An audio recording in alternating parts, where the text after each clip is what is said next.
amigo, como é que vocês estão? Bem-vindos a mais um episódio onde estudamos o livro O Céu e o Inferno, a Justiça Divina segundo o Espiritismo. Estamos na parte final, no capítulo final do livro, estamos nos relatos dos espíritos, né, agrupados pelo tema Expiações Terrestres. Hoje nós vamos conhecer a história de Zimel Slisgow. É um trava-línguas, mas eu consegui falar. Então, sem demora, vamos para o relato. Este não passou de um pobre israelita de Vilna, falecido em maio de 1865. Durante 30 anos mendigou com uma salva nas mãos.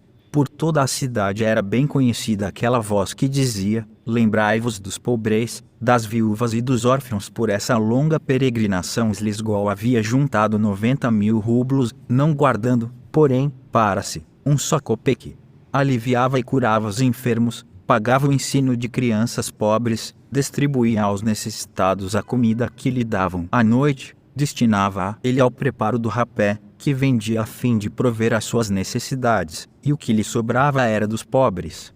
Foi só no mundo, e no entanto seu enterro teve o acompanhamento de grande parte da população de Vilna, cujos armazéns cerraram as portas. Olha, a gente começa a entender então que foi um pobre israelita de Vilna, né? E que 30 anos pediu para as pessoas, né? Mas não para ele, e sim para ajudar os outros, e no seu velório tinha gente pra caramba reconhecendo essa maravilha de vida que ele teve. A evocação foi assim na Sociedade de Paris, em 15 de junho de 1865. Excessivamente feliz, chegado, enfim, à plenitude do que mais ambicionava e bem caro paguei, aqui estou, entre vós, desde o cair da noite. Agradecido pelo interesse que vos desperta o espírito do pobre mendigo, que, com satisfação, vai procurar responder às vossas perguntas. Desculpe, eu errei. Assim, essa é a resposta que ele deu à evocação a seu espírito. A pergunta: uma carta de Vilna nos deu conhecimento das particularidades mais notáveis da vossa existência e da simpatia que tais particularidades nos inspiram, nasceu o desejo de nos comunicar convosco.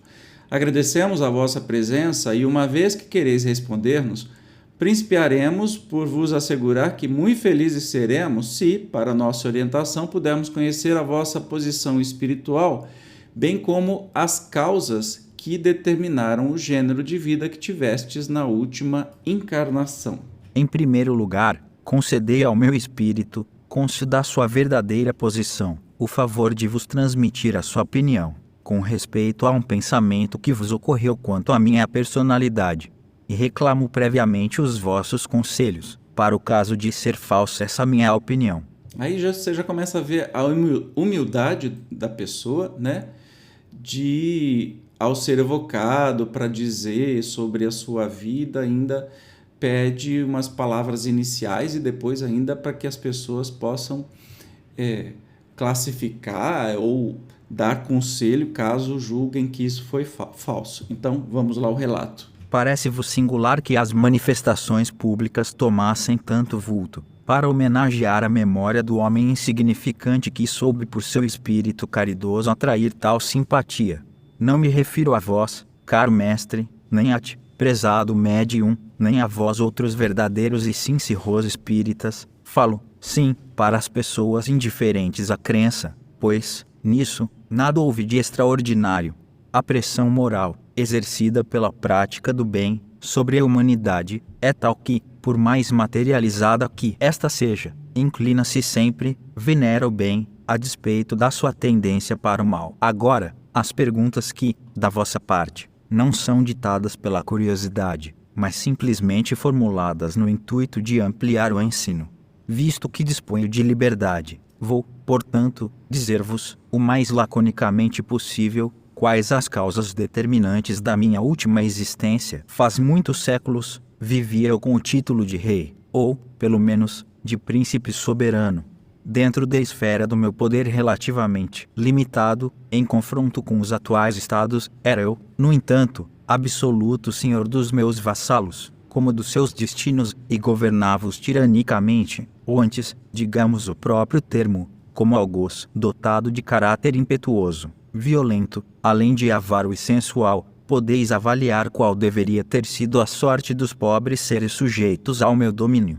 Além de abusar do poder para oprimir o fraco, eu subordinava empregos, trabalhos e dores ao serviço das próprias paixões.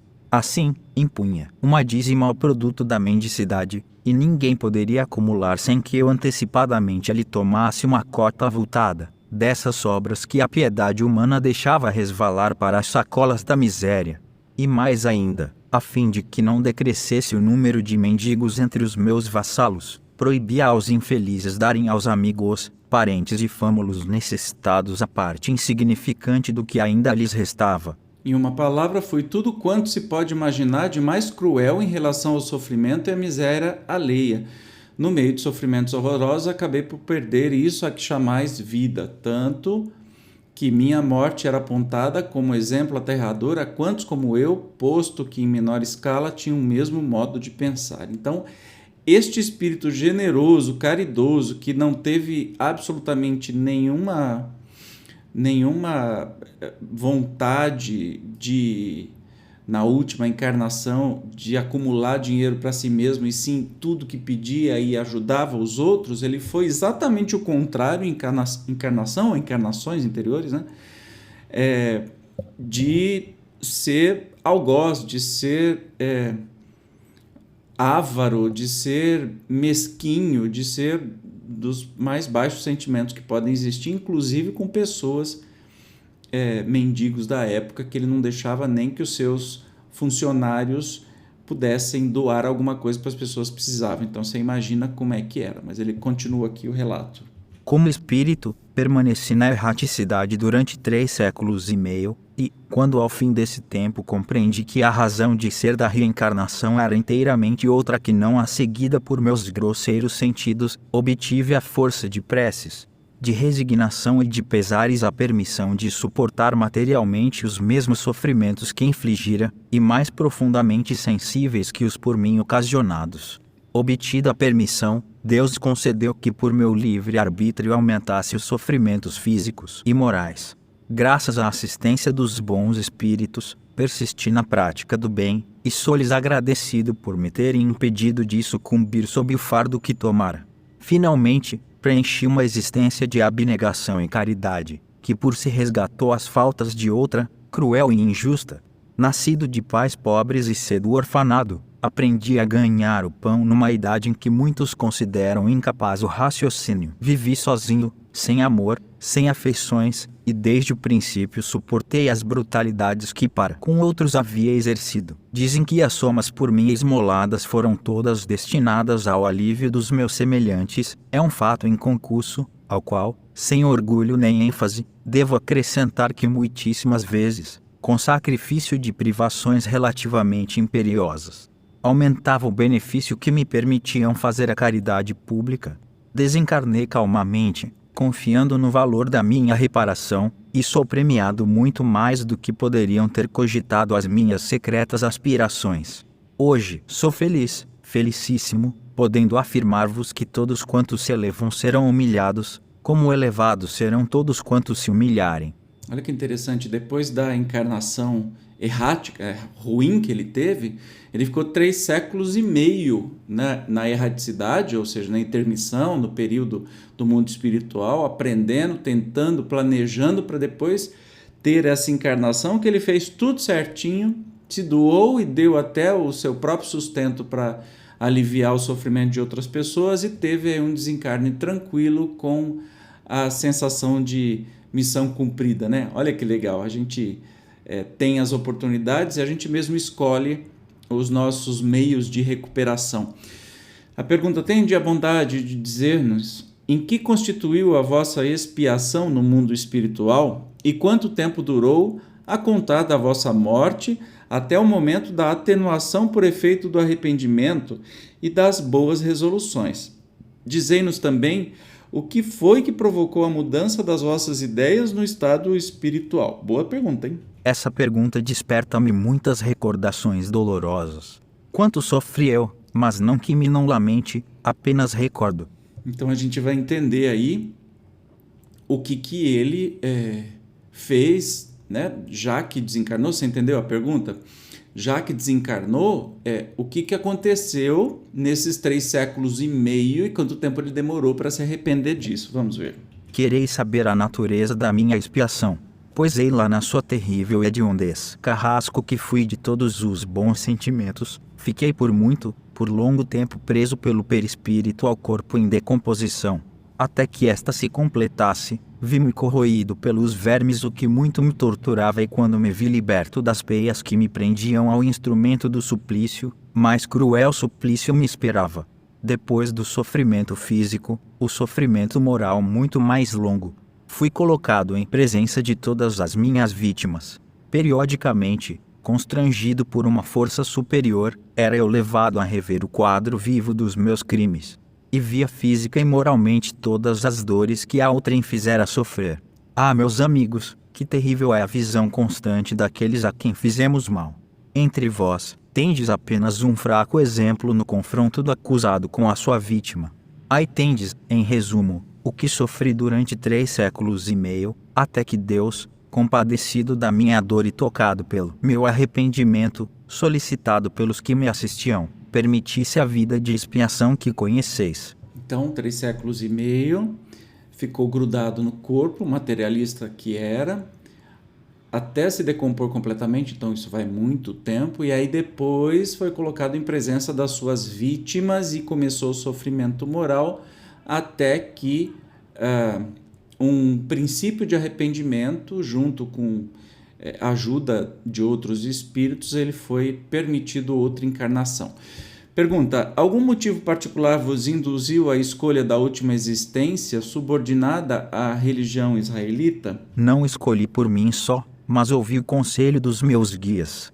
A religião de Israel era uma pequena humilhação a mais na minha prova, visto como em certos países a maioria dos encarnados menosprezam os judeus, e principalmente os judeus mendicantes. Interessante, né? A escolha pela religião judaica foi também proposital, né?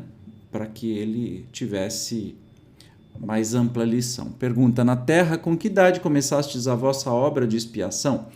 Como vos ocorreu o pensamento de vos desobrigar das resoluções previamente tomadas?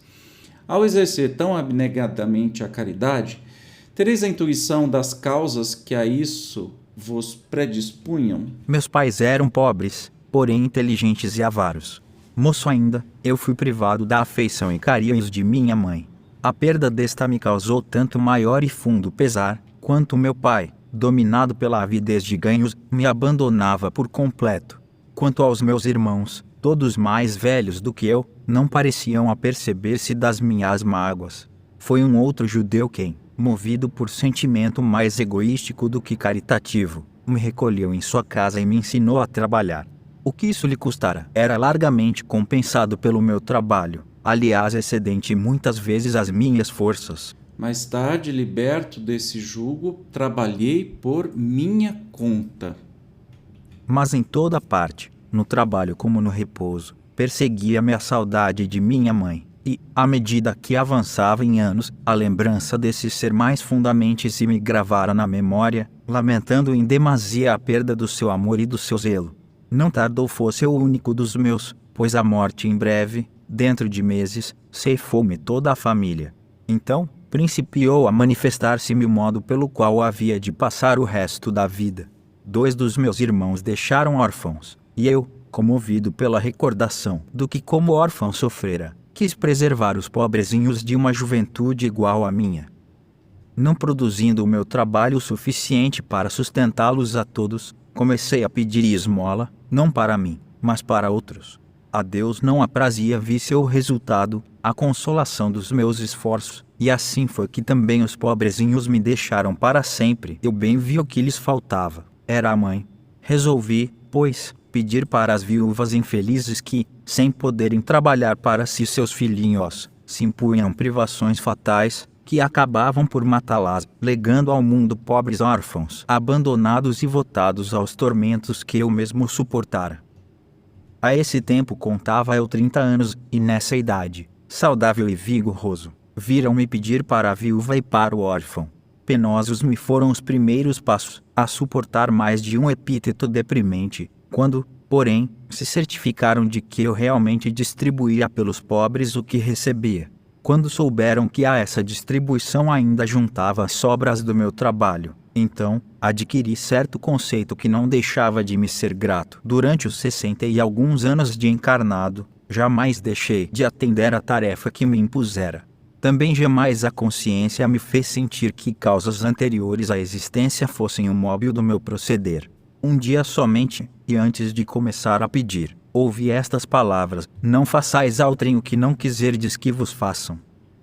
Surpreendido pelos princípios gerais de moralidade contidos nessas poucas palavras, muitas vezes parecia-me ouvi-las acrescidas com estas outras: mas fazei, ao contrário, o que quiserdes que vos façam, tendo por auxiliares a lembrança de minha mãe e dos meus próprios sofrimentos. Continuei a trilhar uma senda que a minha consciência dizia ser boa.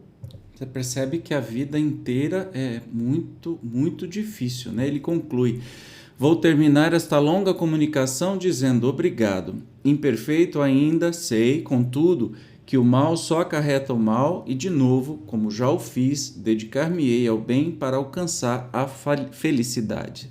Simmel Slisko. E é uma vida que ele poderia ter escolhido, inclusive, né, depois de tanto sofrimento, 3 séculos e meio. E aí na vida a mãe morreu cedo, o pai era muito avarento, não se importava, foi criado por uma outra pessoa, mas que explorava o seu próprio trabalho. Aí ele queria fazer algo pelos irmãos e os irmãos acabaram morrendo todos, e ele continuou fazendo aí, pedindo e para os outros, até que conquistou até um respeito da sociedade e faleceu lá pelos seus 60 e poucos anos. E continua a caminhada rumo à regeneração, rumo à perfeição, né, de seu espírito, como todos nós. Que isso sirva de lição para que a gente possa aí ficar firme, né, na nossa missão, na nossa vida, nos nossos objetivos, porque mesmo que tenha muito sofrimento, eu acho que este capítulo ele vem falar exatamente disso, esse encorajamento, como capítulo final, esse encorajamento para que a gente suporte as nossas dores com altivez, com a certeza de que isso é sempre para o nosso bem. E, claro, buscando a felicidade e o bem geral de todos, né? Não só dos nossos, da gente, mas de todo mundo, né? Fazer para o outro aquilo que gostaria que fizesse para mim. É isso. No próximo episódio, vamos conhecer o relato de Julienne Marie, a mendiga. Ainda bem que botaram um nome mais fácil para eu ler aqui, porque eu não ia conseguir. Até o próximo programa. Tchau!